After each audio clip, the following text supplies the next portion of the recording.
Hi everyone, I am joined with none other than Dija Ayodele, skincare expert, founder of the Black Skin Directory, and we are here to talk all things retinol. It's beauty's superhero ingredient, but with it comes a few myths, let's say. So I'm here with Dija and we're going to talk all about the myths around retinol, and we're going to put some of them to bed. So, Dija, thanks so much for joining me. No, my pleasure. Thank you for having me. Yes, retinol, there are a lot of myths. So, yeah, let's get into it. Let's get into it. Okay, first of all, I want to talk about something that is probably one of my most asked questions as a beauty editor, which is what age should I start using retinol? And I guess that kind of leads us on to the first myth, which is that retinol use has an age restriction. Yeah, I mean, that is a total myth in terms of there isn't a particular magic age that you should start using retinol. You don't get to this age and go, yes, today's the day.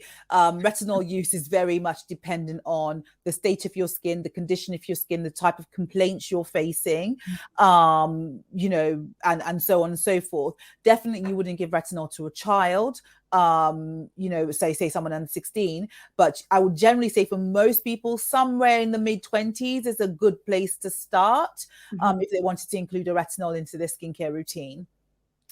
And I think a lot of people think that they're kind of like, it's too late for them to start using retinol as well. That they're too old, it's too late, the moment's gone. What's your kind of take on that? Is there too late? I mean, there's no such thing as the moment's gone. I think it's never too late to look after yourself and look after your skin. You're always going to see some good and decent results from using a retinol, no matter when you start.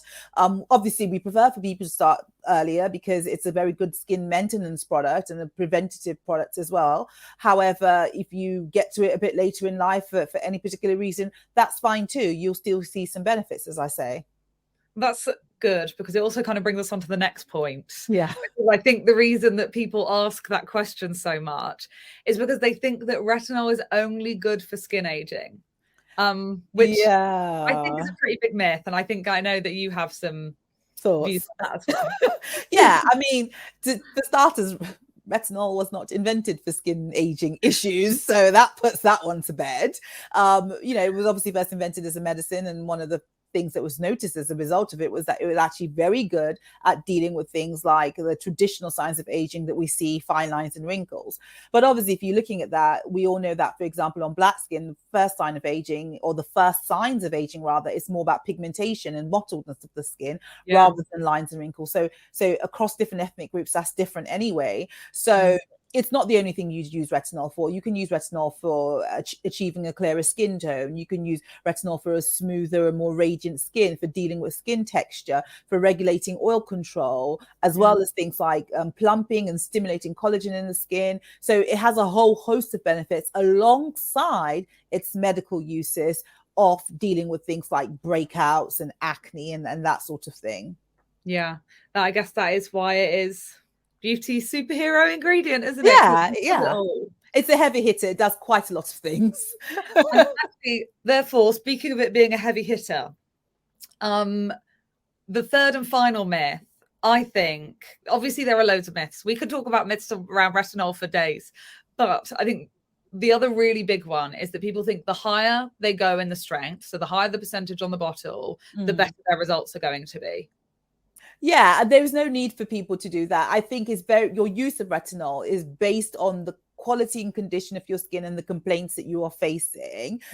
If your skin is fairly normal, ticking over, there is no need to go for a very, very high strength. You're going to cause yourself more problems because, you'll experience things like irritation, skin dryness, and all that sort of thing. You're better off going for a middle of the road one that really helps to maintain the quality of your skin and gives you a very pleasant experience in using it. So for me, generally, I prefer for people to start lower and work on the ladder system upwards if needed, or stay at a position where they're comfortable and their skin is comfortable.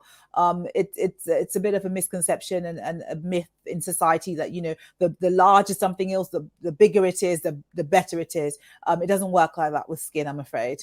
And that's kind of across the whole skin industry, isn't it? That people think the bigger the better with skin. Yeah, absolutely. And it really takes away that ability for you to allow your skin to function normally and to do the things it's supposed to do, because you're always hitting it with things that are quite aggressive, and skin doesn't need so much aggression, actually. Oh, well, Dija, thank you so much. As I'm sure you know, if you get me and Dija in a room together, we will chat retinol all day. So all of the other retinol myths that are out there, of which there are tons, we'll have to save those for another day. For sure, definitely. Thank you so much, Dija. Thanks so much. My pleasure. Thanks for having me.